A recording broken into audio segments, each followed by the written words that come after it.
Welcome to 360 Tamil. இன்னைக்கு இந்த வீடியோல நம்ம எந்த படத்தோட எக்ஸ்பிளனேஷன் பத்தி பார்க்க போறோம்னா, கன்னட சினிமால இந்த வருஷம் வெளியான ரூபந்தாரா அப்படின்ற படத்தை பத்தி தான் பார்க்க போறோம்.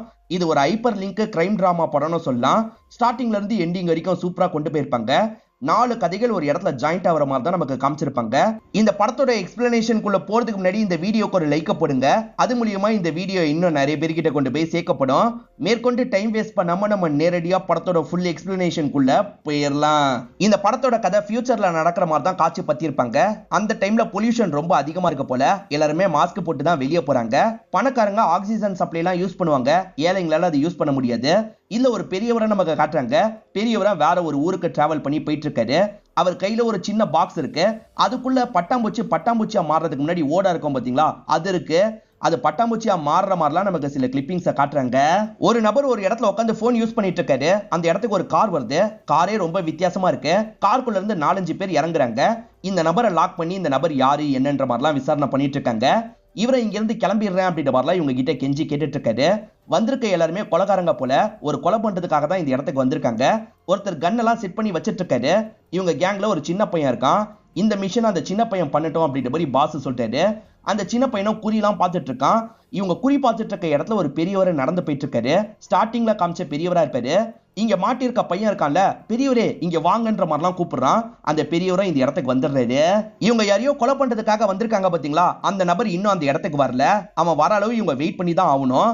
இங்க மாட்டிருக்க பையன் இருக்கான்ல, ஏதாவது சொல்லி தப்பிச்சிடலாம் நினைக்கிறான்.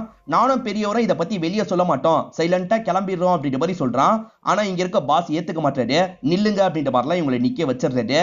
இந்த பெரியவரும் டைம் பாஸ் பண்றதுக்கு நான் கதை சொல்லவா அப்படின்ற மாதிரி கேட்கிறாரு. கதை மட்டும் நல்லா இல்லைன்னு வச்சுக்கோ, உன் கதையை முடிச்சிருவேன் அப்படின்ற மாதிரிலாம் அந்த பாஸ் மிரட்டிட்டு இருக்காரு. எதை பத்தி கதைன்ற மாதிரி மத்த பசங்க கேக்குறாங்க. இவர் பாக்ஸ்ல இருக்க அந்த ஓட காட்டுறாரு. இப்ப கதையை சொல்ல ஆரம்பிக்கிறாரு.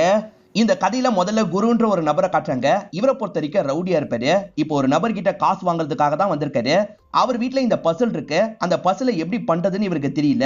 அங்க இருக்க நபர் கிட்ட தான் கேட்டுட்டு இருக்காரு. அந்த நபர் இருக்கார்ல, எல்லா கலரும் ஒரு பக்கம் வரணும், அப்படி சேர்க்கணும் அப்படின்ற மாதிரி சொல்லிட்டாரு. அதே மாதிரி காசு அரேஞ்ச் பண்றதுக்கு ஒவ்வொருத்தர்கிட்டயா ட்ரை பண்ணிட்டு இருக்காரு. காசு யாருகிட்டயும் ஏற்பாடாகல போல, என்ன பண்றதுன்னு தெரியாம முடிச்சிட்டு இருக்காரு. பத்தாததுக்கு குரு இருக்கார்ல, எப்படி சேர்க்கணும் சேர்க்கவே முடியல அப்படின்ற மாதிரி டவுட் கேட்டுட்டு இருக்காரு. இதனால அந்த நபர் பயங்கரமா கோவப்படுறாரு. அவருக்கு அர்ஜுன் ஒரு பையன் இருக்கான். அவன் கிட்ட காசு கேட்கலாம் அப்படின்ற மாதிரி அந்த பையனோட ரூம் கதவை தட்டுறாரு. அந்த பையன் கதவையே திறக்க மாட்டான். இவர் திரும்ப திரும்ப தட்டிட்டு இருக்காரு. ஒரு ஸ்டேஜ்ல இந்த குரு டென்ஷன் ஆயிடுறாரு. டென்ஷனான குரு இருக்கார்ல, கையை குடுன்ற மாதிரி கையில அந்த பஸ்ல வச்சு அடி நடிக்கிறாரு. இப்போ ஒரு பக்கம் முழுக்க ரெட்டா மாறிடுது. பாத்தியா, ஒரு பக்கம் நான் சேர்த்துட்டேன் அப்படின்ற மாதிரி அந்த நபர் கிட்ட சொல்லிட்டாரு. அடுத்த வாட்டி நான் வருவேன், அப்ப காசை தரணும் அப்படின்ற மாதிரி மிரட்டிட்டு இங்க இருந்து கிளம்புறாரு. காசை தரதுக்கு லேட் பண்ணார்ல, அதனால தான் குரு கோவத்துல இப்படி பண்ணிட்டு இங்க இருந்து கிளம்புறாரு. இப்ப ஹஸ்பண்டுக்கு இப்படி ஆயிடுச்சுல, ஒய்ஃபும் என்னாச்சு ஏதாச்சு அப்படின்ற மாதிரிலாம் பார்த்துட்டு இருக்காங்க. குரு அவரோட அசிஸ்டன்ட் கூட தான் பைக்ல போயிட்டு இருக்காரு. திருவிழாக்கு போடா அப்படின்ற மாதிரி சொல்லிட்டாரு. திருவிழா நடக்கிற இடத்துக்கு இந்த அசிஸ்டன்ட் கூட்டு வந்துடுறாரு. அந்த இடத்துல எல்லாருமே ஜாலியா டான்ஸ்லாம் ஆடிட்டு இருக்காங்க. குருவோட ஆட்களும் அங்கதான் டான்ஸ் ஆடிட்டு இருக்காங்க. இவர் கூட சேர்ந்து டான்ஸ்லாம் ஆட ஆரம்பிக்கிறாரு. குருவோட ஒய்ஃபும் அங்கதான் நின்னுட்டு இருக்காங்க. அவங்க பிரெக்னெண்டா இருக்க மாதிரி நமக்கு காட்டுறாங்க. இப்ப வேற ஒரு கதையை நமக்கு காட்டுறாங்க. இல்ல ஒரு தாத்தாவை தான் காட்டுறாங்க. இவர் கிராமத்துல விவசாயம் தான் பண்ணிட்டு இருக்காரு. விவசாயம் எல்லாம் இப்ப முன்ன மாதிரி நடக்கல. அதனால இவருக்கு பண கஷ்டம்லாம் அதிகமா இருக்கு. இது சம்பந்தமா வேற ஒரு தாத்தா கிட்ட இவர் புலம்புற மாதிரி பேசிட்டு இருக்காரு. இப்ப இந்த தாத்தாவோட ஒய்ஃபை நமக்கு காட்டுறாங்க. இவங்களை இதுக்கப்புறம் பாட்டின்னு சொல்றேன். இவங்க ரேடியோல கதெல்லாம் கேட்டுட்டு இருக்காங்க. அப்பதான் தாத்தா இந்த இடத்துக்கு வராரு. இந்த பாட்டிக்கு இருக்க என்டர்டைன்மெண்ட் ஒன்னே ஒண்ணுதான், அந்த ரேடியோல ஏதாவது கேட்டுக்கிட்டே இருப்பாங்க. பாட்டியை பொறுத்த வரைக்கும் சிட்டி லைஃப் வாழணுன்ற மாதிரி ஆசைலாம் இருக்கும். அதை பத்தி ஹஸ்பண்ட் கிட்ட பல வாட்டி சொல்லியிருப்பாங்க. இந்த வாழ்க்கை வாழ்றதுக்கே கஷ்டமா இருக்கு, இல்ல எங்க சிட்டி லைஃப்லாம் வாழ்றது அப்படின்ற மாதிரி தாத்தா கேட்கிறாரு. இப்ப தாத்தாக்கு மட்டும் நிறைய சப்பாத்தி எல்லாம் வச்சிட்டு இருக்காங்க. உனக்கு இல்லையான்னு கேக்குறாரு. எனக்கு ஏற்கனவே பசி தீந்துருச்சு, உங்களுக்காக தான் ரெடி பண்ணன்னு சொல்லிட்டாங்க. ஆனா உண்மை என்னன்னா அவங்க சாப்பிடல. இது தாத்தாக்குமே நல்லா தெரியும். தொடர்ச்சியா இந்த மாதிரி தான் ஒய்ஃப் பண்றாங்க அப்படின்ற மாதிரி அவர் யோசிக்கிறாரு. ஒய்ஃப் ஆசையை நிறைவேற்றினா என்னன்ற மாதிரியும் யோசிக்கிறாரு. இப்ப மறுநாள் காலையில அவங்க முழிக்கும் போது இவர் உட்காந்து இருக்காரு. என்ன காலையிலேயே ரெடி ஆகி உட்காந்து இருக்கீங்கன்னு ஒய்ஃப் கேக்குறாங்க. நீ சொன்ன மாதிரி நம்ம சிட்டிக்கு போக போறோம், ரெடி ஆகுன்னு சொல்லிட்டாரு. உண்மையதான் சொல்றீங்களா அப்படின்ற மாதிரி அவங்களுமே சந்தோஷமா ரெடி ஆயிட்டு இருக்காங்க. இப்ப சிட்டில இருக்க ஒரு சிக்னலை நமக்கு காட்டுறாங்க. பாய் ஃப்ரெண்டு கேர்ள் ஃப்ரெண்டு சேர்ந்த மாதிரி கார்ல வந்துட்டு இருக்காங்க. அப்போ ஒரு பிச்சைக்காரியா பாக்குறாங்க. அந்த பிச்சைக்காரி ரொம்ப கருப்பா இருக்காங்க. கையில வச்சிருக்க குழந்தை பணக்கார குழந்தை மாதிரி இருக்கு. இவங்களுக்கு டவுட் வருது, இந்த லேடி ஏதோ ஏமாத்துறா போல, எங்க இருந்தோ தூக்கிட்டு வந்திருக்கா அப்படின்ற மாதிரிலாம் இவங்க 2 பேர் யோசிக்கிறாங்க. இப்ப அந்த லேடி உட்காந்துருக்க இடத்துக்கு வேகமா வந்துடுறாங்க. எங்க இருந்து இந்த குழந்தைய தூக்கிட்டு வந்த, ஒழுங்கா குழந்தைய தான்ற மாதிரிலாம் கேட்டுட்டு இருக்காங்க. அந்த லேடி பேசுற மொழி உங்களுக்கு சுத்தமா புரிய மாட்டேங்குது. இப்ப கூட்டம்லாம் சேர்ந்துருது. எல்லாருமே அந்த மாதிரி தான் சந்தேகப்படுறாங்க. எங்க இருந்து தூக்கிட்டு வந்த அப்படின்ற மாதிரிலாம் கேக்குறாங்க. இதெல்லாம் நடந்துட்டு இருக்கும் போது இங்க ரமேஷ்னு ஒரு நபர் வராரு. இவரோட மருமகனை பொறுத்த வரைக்கும் போலீஸ் ஆபீசரா இருப்பாரு. இவருமே பெரிய ஆளா தான் இருந்திருப்பாரு. இவருக்கு நிறைய மொழி தெரியும். அந்த லேடி என்ன மொழி தான் பேசுறாங்கன்ற மாதிரி இவர் பேச ட்ரை பண்றாரு. ஆனா இவருக்கு தெரிஞ்ச எந்த ஒரு மொழியும் அந்த லேடி பேசுற மாதிரி தெரியல. இந்த லேடி ஏமாத்த பாக்குறா, இந்த லேடியை உடனே போலீஸ் ஸ்டேஷனுக்கு கூட்டு போனோம் அப்படின்ற மாதிரி சொல்றாரு. இப்ப போலீஸ் ஸ்டேஷன்ல நடக்கிறத நமக்கு காட்டுறாங்க. இந்த போலீஸ் ஸ்டேஷன்ல சீனியர் கான்ஸ்டபிளா ஒருத்தர் இருக்காரு. இவரோட சொந்தக்கார பையன் புதுசா கான்ஸ்டபிளா இந்த இடத்துல ஜாயின் பண்ணிருக்கான். அவனுக்கு வேலையெல்லாம் இவர் சொல்லி தரணும்னு நினைக்கிறாரு. சின்ன சின்ன விஷயத்தையும் அவனுக்கு சொல்லி தந்துட்டு இருக்காரு.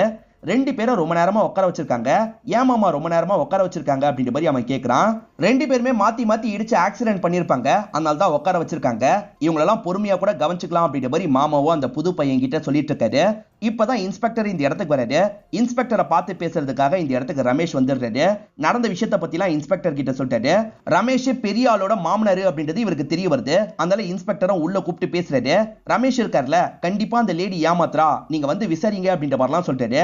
இன்ஸ்பெக்டரும் விசாரிக்கிறதுக்காக வெளியே வந்துடுறாரு. இன்ஸ்பெக்டருக்கும் பார்த்தோன்னா லைட்டா டவுட் தான் வருது. இன்ஸ்பெக்டர் அந்த லேடி கிட்ட பேச ட்ரை பண்றாரு. ஆனா அந்த லேடி பேசுற மொழி சுத்தமா இவருக்கு புரிய மாட்டேங்குது. இந்த ரமேஷ் வேற முதல்ல குழந்தைய வாங்குங்க அப்படின்ற மாதிரிலாம் சொல்லிட்டாரு. இன்ஸ்பெக்டரும் குழந்தைய வாங்குங்க அப்படின்ற மாதிரி ஆட்கள் கிட்ட சொல்லிட்டாரு. இப்ப அந்த லேடி தரலனால கஷ்டப்பட்டு குழந்தைய வாங்கிடுறாங்க. இப்ப அந்த லேடி கையில இருக்க பொருள்லாம் செக் பண்ணலாம்னு நினைக்கிறாங்க. அப்படி செக் பண்ணும்போது அதுல சில காண்டம்லாம் கிடைக்குது. சரி, இவ விலை மதுவாவும் வேலைலாம் பார்த்திருக்கா அப்படின்ற மாதிரி ஆட்கள் இன்ஸ்பெக்டர் கிட்ட சொல்லிட்டாங்க. இத புது பையன் கவனிக்கிறான். மாமா கிட்ட சொல்லிட்டு இருக்கான். அப்படியே கட் பண்ணி அர்ஜுன் ஒரு பையனை நமக்கு காட்டுறாங்க. இந்த பையன் லைஃப்ல நிறைய கஷ்டங்கள் நடந்திருக்கும். அதனால இவன் ட்ரக் அடிக்டா மாறி இருக்கான். அதுவும் இல்லாம டார்க் வெப்னு சொல்லுவாங்க பாத்தீங்களா, அந்த டார்க் வெப்ல இவன் ஒரு கேம்லாம் விளையாடிட்டு இருக்கான். அந்த கேம்ல நிறைய லெவல் இருக்கு. அதுல ஒவ்வொரு லெவலா இவன் கம்ப்ளீட் பண்ணிக்கிட்டே வந்துட்டு இருக்கான். ஏறக்குறைய இப்ப கடைசி லெவலுக்கு வந்துடுறான். மாஸ்க் போட்ட ஒரு நபர் தான் இவன் கிட்ட பேசிட்டு இருக்காரு. இவன் இதுக்கு முன்னாடி நிறைய டாஸ்க் எல்லாம் பண்ணா பாத்தீங்களா, அந்த டாஸ்க பத்தி எல்லாம் சொல்லிட்டாரு. நாயை சாவடிக்கணும், ஒருத்தனை அடிக்கணும், அதே மாதிரி பாம்ப ரெடி பண்ணணும் அப்படின்ற மாதிரி நிறைய டாஸ்க் சொல்லியிருப்பாரு. அது எல்லாத்தையும் இந்த பையன் பண்ணிருக்கான் போல. இப்ப கடைசி டாஸ்க் என்ன அப்படின்றத அந்த மர்ம நபர் சொல்ல ஆரம்பிக்கிறாரு. அப்பன்னு பார்த்து இவன் ரூம் கதவை யாரோ தட்டிட்டு இருக்காங்க. அப்பதான் தட்டுறாரு. இது இந்த பையனுக்கும் நல்லா தெரியுது. என்ன டிஸ்டர்ப் பண்ணாதீங்க போங்கன்ற மாதிரிலாம் இவன் கத்திட்டு இருக்கான். மேற்கொண்டு அந்த மாஸ்க் போட்ட நபர் என்ன சொல்றாரு அப்படின்றத கவனிக்கிறான். ஏற்கனவே இவன் ஒரு பாம் ரெடி பண்ணி வச்சிருக்கான் பாத்தீங்களா, அந்த பாம்பை ஒரு இடத்துல செட் பண்ணி பெரிய டேமேஜை ஏற்படுத்தணும் அப்படின்ற மாதிரி இந்த மாஸ்க் போட்டவன் சொல்றான். இவன் தான் போதையில இருக்கான்ல, சரி சரின்ற மாதிரி தலையாட்டுறான். அப்படியே கட் பண்ணி நமக்கு இந்த குருவை காட்டுறாங்க. குரு வைஃப் இவர் டான்ஸ் ஆடுறதெல்லாம் ரசிச்சு பார்த்துட்டு இருக்காங்க. அவங்களுக்கு எப்பனாலும் பிரசவ வலி வரலான்ற ஸ்டேஜ்ல தான் இருந்துட்டு இருக்காங்க. இப்ப குருவும் யூரின் பாஸ் பண்றதுக்காக கொஞ்சம் தள்ளி வந்து யூரின் போயிட்டு இருக்காரு. அப்ப அந்த வழியா போனவன் தெரியாம இடிச்சிடுறான். இடிச்சவன் ஒரு சாரி கூட கேட்காம போயிட்டு இருக்கான். ஏண்டா இடிச்சா சாரி எல்லாம் கேட்க மாட்டியா அப்படின்ற மாதிரி அந்த பையனை பார்த்து கேட்கிறாரு. நான் கவனிக்கல அப்படின்ற மாதிரி நார்மலா சொல்றான். அதான் இப்ப தெரிஞ்சிருச்சுல, சாரி கேளுன்ற மாதிரி இவர் கொஞ்சம் தெனாவட்டா சொல்லிட்டாரு. அந்த பையன் கோவப்படுறான். சாரி எல்லாம் சொல்ல மாட்டேன் அப்படின்ற மாதிரி சொல்றான். எது சாரி சொல்ல மாட்டியா, இப்ப சாரி கேட்கிற அப்படின்ற மாதிரி பக்கத்துல வந்து அந்த பையனை போட்டு அடிக்கிறாரு. இவர் கேங்ஸ்டர் மாதிரி இல்ல, அதனால அந்த பையன் லைட்டா பயப்படுறான். ஒரு ஸ்டேஜ்ல சாரின்ற மாதிரிலாம் கேட்டுறான். ஓடுறா அப்படின்ற மாதிரி அந்த பையனை அனுப்பி விடுறாரு.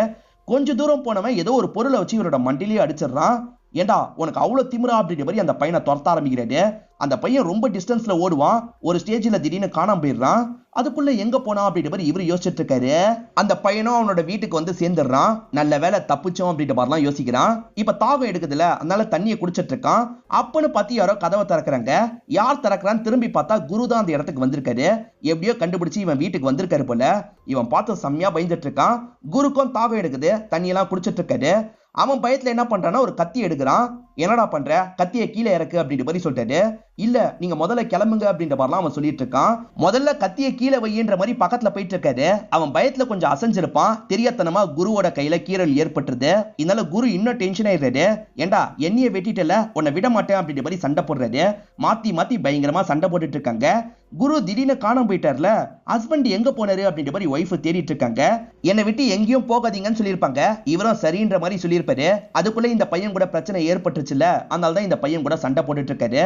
கத்திலாம் கீழே விழுந்துருது. அந்த பையன் ஒரு ஸ்டேஜ்ல இவரோட விரலை கடிச்சிடறான். இவர் சட்டுன்னு பக்கத்துல இருக்க கத்தியை வச்சு அட்டாக் பண்றாரு. தெரியாதனமா அவன் கழுத்திலேயே கத்தியை வச்சு குத்திடுறாரு. இப்ப தாத்தாவும் பாட்டியும் ஒரு வழியா இந்த சிட்டிக்கு வந்து சேர்ந்துடுறாங்க.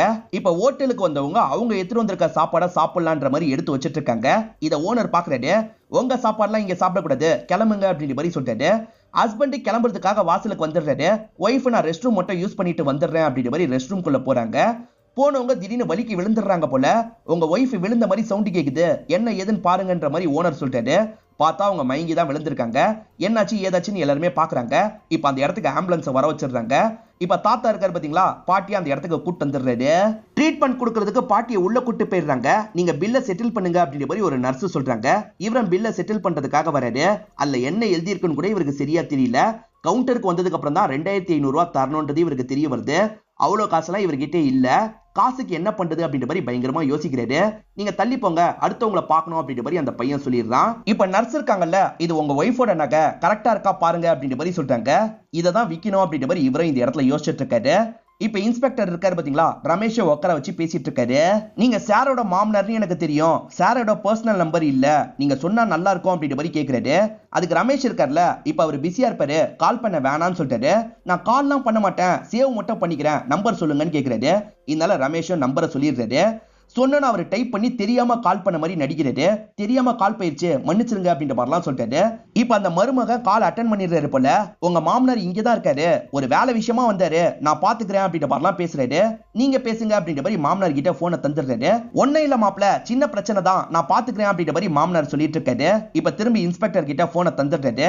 எல்லாத்தையும் நான் பாத்துக்கிறேன் சார், ஒரு பிரச்சனையும் கிடையாது, என் நம்பரை மட்டும் கொஞ்சம் சேவ் பண்ணிக்கோங்க அப்படின்ற மாதிரி சொல்லிட்டாரு. ஃபியூச்சர்ல அவரால ஏதாவது காரியம் ஆகும்ல, அதுக்காக தான் இன்ஸ்பெக்டர் இப்படி பண்றாரு.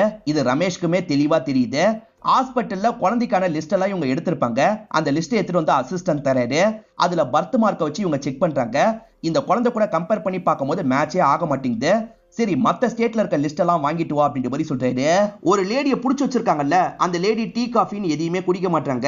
என் குழந்தைய தாங்கன்ற மாதிரி திரும்ப திரும்ப குழந்தைய தான் கேட்டுட்டு இருக்காங்க. இந்த விஷயத்தெல்லாம் புது பையன் கவனிச்சிருப்பான். அதே மாதிரி லிஸ்ட்ல மேட்ச் ஆகல, அதை பத்தி அவனோட மாமா கிட்ட சொல்லிட்டு இருக்கான். இது நடந்துட்டு இருக்கும் போது வெளியே இருக்க 2 பசங்க சண்டைலாம் போட ஆரம்பிக்கிறாங்க. இதனால மாமா இருக்கார்ல, 2 பேருமே வாங்கன்ற மாதிரி கூப்பிட்டு பேச ஆரம்பிக்கிறாரு. அதுல ஒரு பையன் பெரிய பிசினஸ் மேனோட பையன் தெரிய வருது. நீ உட்காருப்பா அப்படின்ற மாதிரி அவனை மட்டும் அந்த இடத்துல உட்கார சொல்லிட்டாரு. இப்ப இன்னொருத்த மேல பிளேம் பண்ற மாதிரிலாம் இவர் பேசிட்டு இருக்காரு. அப்ப இன்னொருத்த ஒரு பெரிய ஆபீசரோட பையன்றது தெரிய வருது. நீயும் வந்து உட்காரு அப்படின்ற மாதிரி அவனையும் பக்கத்துல உட்கார வச்சிடுறாரு. இப்ப 2 பேர் மேலேயே தப்பு இல்லாத மாதிரி பேசுறாரு. உங்களுக்குள்ள அண்டர்ஸ்டாண்டிங்ல போயிடுங்க அப்படின்ற மாதிரிலாம் சொல்லிட்டாரு. ஒரு ஸ்டேஜ்ல அந்த பசங்களும் சரின்ற மாதிரி ஏத்துக்கிறாங்க. இருந்தாலும் அந்த பசங்களுக்கு கோவம் இருக்கதான் செய்து மாத்தி மாத்தி சண்டை போட்டுக்கிட்டே இங்க இருந்து கிளம்புறாங்க.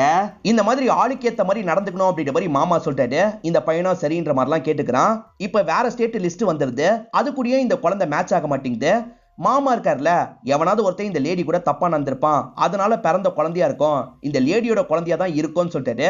இன்ஸ்பெக்டர் அந்த லிஸ்ட ரமேஷ் கிட்ட தந்துடுறாரு. ரமேஷும் செக் பண்ணி பாத்துடுறாரு. ஆனா ரமேஷால இந்த விஷயத்தை ஏத்துக்க முடியல. கண்டிப்பா அவ தான் எங்க இருந்தோ தூக்கிட்டு வந்திருக்கா, நம்ம கண்டுபிடிக்கணும் அப்படின்ற மாதிரிலாம் சொல்லிட்டு இருக்காரு.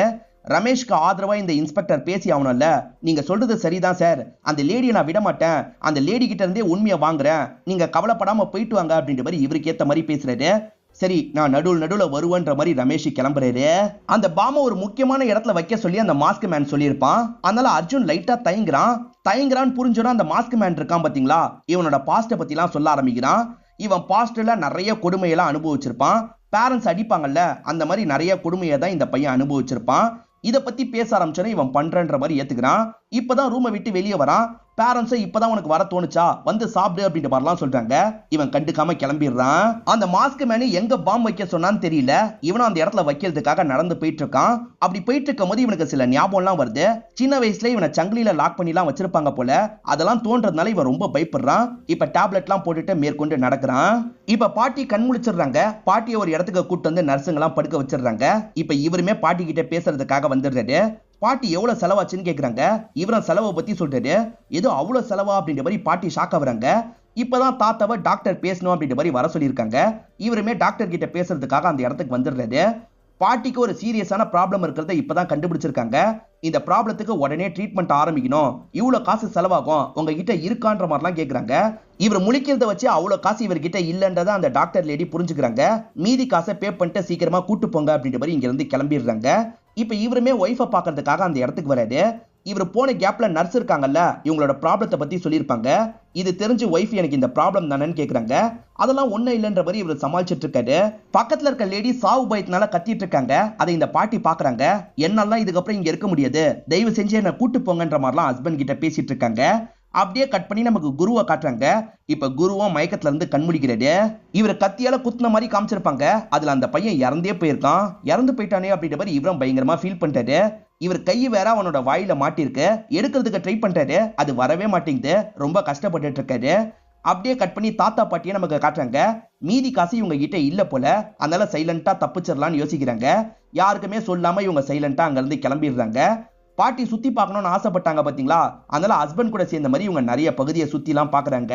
ட்ரீட்மெண்ட் பண்ணலன்னா என்ன ஆகும்னு பாட்டி கேட்டிருப்பாங்க. நர்ஸ் இருக்காங்கல்ல, கொஞ்சம் கொஞ்சமா நீங்க வலியால சாவீங்கன்ற மாதிரி சொல்லியிருப்பாங்க. இதை கேட்கிற பாட்டிக்கு ரொம்ப பயம் வந்திருக்கும். நான் நினைச்சது எல்லாமே நடந்துருச்சு, இதுக்கப்புறம் செத்தாலும் எனக்கு பரவாயில்ல, நீங்களே என்ன சாவடிச்சிருங்கன்னு சொல்லிட்டாங்க. என்ன பேசுற அப்படின்ற மாதிரி தாத்தா ஷாக் ஆயிட்டு இருக்காரு. நம்ம வேற ஒரு இடத்துக்கு போயிடலாம் அப்படின்ற மாதிரி யாருமே இல்லாத இடத்துக்கு வந்துடுறாங்க. நீங்களே உங்க கையால சாவடிங்கன்னு சொல்லிட்டாங்க. அதெல்லாம் என்னால முடியாது அப்படின்ற மாதிரி தாத்தாவும் இந்த இடத்துல சொல்றாரு. அந்த லேடியை எப்ப அனுப்புவாங்கன்றது இந்த புதுசா சேர்ந்த பையனுக்கு தெரிய மாட்டேங்குது. எப்பதான் அனுப்புவாங்க அப்படின்ற மாதிரி மாமா கிட்ட கேட்கிறான். அதெல்லாம் அனுப்புறது ரொம்ப கஷ்டம், அவர்கிட்ட நல்ல பேர் வாங்கணும்னு இன்ஸ்பெக்டர் முடிவு பண்ணிட்டாரு. அதனால இந்த லேடியை இன்னும் டார்ச்சர் தான் பண்ணுவாங்க, விடலாம் மாட்டாங்க அப்படின்ற மாதிரி மாமா சொல்லிட்டாரு. இப்ப இந்த பையனுக்கு மனசு கேட்க மாட்டேங்குது. அந்த லேடியை பாக்குறதுக்காக வரான். அந்த லேடியோட வயிறு தெரியுது, அதை கொஞ்ச நேரம் கவனிச்சிட்டு இருக்கான். இப்ப அந்த லேடிக்கு தண்ணி தரலாம் அப்படின்ற மாதிரி தண்ணி எல்லாம் பிடிக்கிறான். இந்தாங்க கொஞ்சம் தண்ணி குடிங்க அப்படின்ற மாதிரிலாம் தரான். அவங்க வேணான்னு சொல்லிட்டாங்க, ஆனா குடிங்கன்ற மாதிரி குடிக்க வச்சிடறான். அவங்க வயிற்றுல ஆபரேஷன் பண்ணதுக்கான தழும்பு இருக்கு, அதை பாக்குறதுக்காக தான் அவன் ட்ரை பண்ணிருப்பான். இப்ப கன்ஃபார்ம் ஆயிருது, கண்டிப்பா இவங்களோட குழந்தைன்றதை இவன் புரிஞ்சுக்கிறான். அந்த மாஸ்க் மேன் ஒரு இடத்துல பாம்பு வைக்க சொன்னார்ல, அது ஹாஸ்பிட்டலா இருக்கும். அர்ஜுனும் அந்த ஹாஸ்பிட்டல ரீச் பண்ணிடுறான். இந்த தாத்தா பாட்டி கிளம்புனாங்கல்ல, அந்த ஹாஸ்பிட்டல தான் இருக்கும். அங்க நிறைய சின்ன பசங்களா இருக்கிறத பார்த்து இவனுக்கு கஷ்டமா இருக்கு. அப்ப இவன் என்ன பண்றான்னா ட்ரக் மாத்திரை எடுத்து போடுறான். அதை போட்டோன்னே இவனுக்கு இந்த இறக்கம்லாம் போயிருது. பாம்பை செட் பண்ணிடலான்ற மாதிரி செட் பண்ணிடுறான். இன்னும் கொஞ்ச நேரத்துல வெடிக்கிற மாதிரி தான் செட் பண்றான். அங்க இருக்க குப்பை தொட்டியில ஃபர்ஸ்ட் சைலண்டா இங்க இருந்து கிளம்பலான்னு பாக்குறான். அப்படி போயிட்டு இருக்கும் போது சங்கிலியால யாரோ லாக் பண்ணி இழுக்கிற மாதிரி இவனுக்கு தோணுது. சின்ன வயசு ஞாபகம் இவனுக்கு வர ஆரம்பிக்குது. இவனை இந்த இடத்துல லைட்டா பதட்டமா மாறுறான். இப்ப வேற சில விஷயங்களை யோசிச்சு பாக்குறான். அடிச்ச பேரண்ட்ஸ் இவனை அன்பாவும் பார்த்திருப்பாங்க, அதெல்லாம் இவன் மைண்டுக்குள்ள வந்துட்டு இருக்கு. நம்மள டார்ச்சர் மட்டும் பண்ணல, நல்லபடியா பாத்துக்கவும் செஞ்சாங்கல்ல, அதை நம்ம மறக்க கூடாதுன்னு யோசிக்கிறான். குருவால கையை எடுக்க முடியல, அதனால அவனுக்கு பக்கத்திலேயே படுத்துட்டு இருக்காரு. அப்பன்னு பார்த்து ஒய்ஃப் கிட்ட இருந்து கால் வருது. இவரும் அட்டன் பண்ணி என்ன பேசுறதுன்னு தெரியாம காலை எடுக்க மாட்டாரு. போகாதன்னு சொன்னா அவசரப்பட்டு இப்படி வந்துட்டுமே, இவனை சாதாரணமா நம்ம விட்டுருந்தா கூட இந்த பிரச்சனை வந்திருக்காது, தேவையில்லாம துரத்திட்டு வந்து தப்பு பண்ணிட்டோம் அப்படின்ற மாதிரிலாம் ஃபீல் பண்ணி அழுதுட்டு இருக்காரு. இப்ப ஸ்டேஷன்ல கம்மி பேர் தான் இருக்காங்க. இந்த புது பையனும் இந்த லேடிக்கு ஹெல்ப் பண்ணணும்னு நினைக்கிறான். அது உங்க குழந்தையான்னு கேட்கிறான். அவங்க சொல்ற பதிலே இவனுக்கு புரிய மாட்டேங்குது. இப்ப மாமா கிட்ட பேசுறதுக்காக வந்துடுறான்.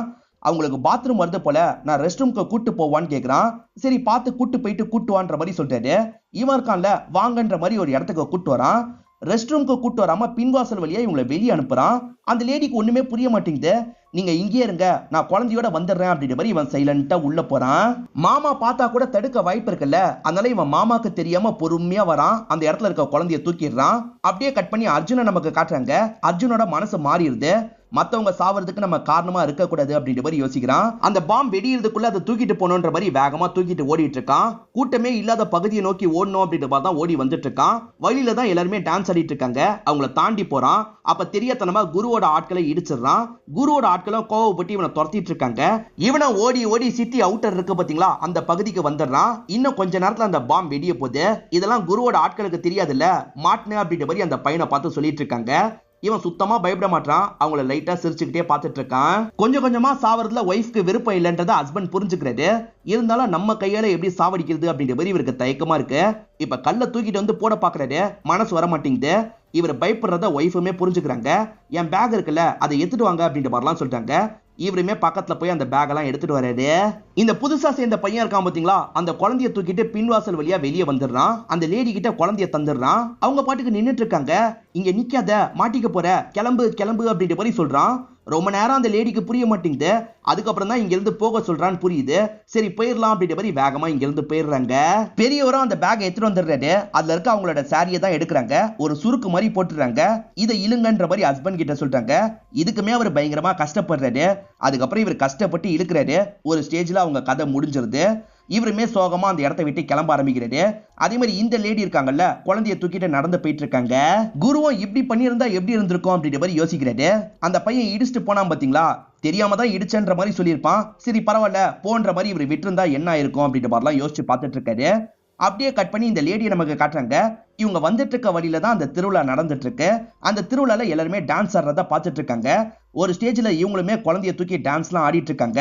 இந்த விஷயத்தெல்லாம் அங்க இருக்க குரு பாக்குறாரு. குரு இந்த இடத்துல இருக்க 2 காரணம் இருக்கு. ஒன்னு, அந்த பையனை இடிக்கிறதுக்கு முன்னாடி டான்ஸ் ஆடினாரு பாத்தீங்களா, அந்த சீனா இருக்க வாய்ப்பு இருக்கு. அப்படி இல்லனா அவன் இடிச்சதுக்கு அப்புறமா முன்கோவத்தை கண்ட்ரோல் பண்ணி நீ போன்ற மாதிரி அனுப்பி விட்டுருந்தா இந்த பிரச்சனை எல்லாம் வந்திருக்காதுல்ல, அந்த மாதிரி பிரச்சனை வராம இவர் ஆடிட்டு இருக்க கூட வாய்ப்பு இருக்கு.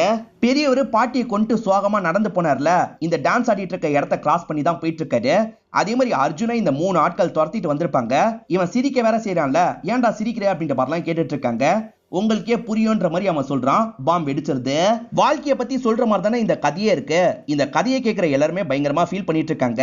அதே மாதிரி எட்டு இருக்கார்ல, இந்த சம்பவத்தை நம்ம பண்ண வேணான்ற மாதிரி சொல்றாரு.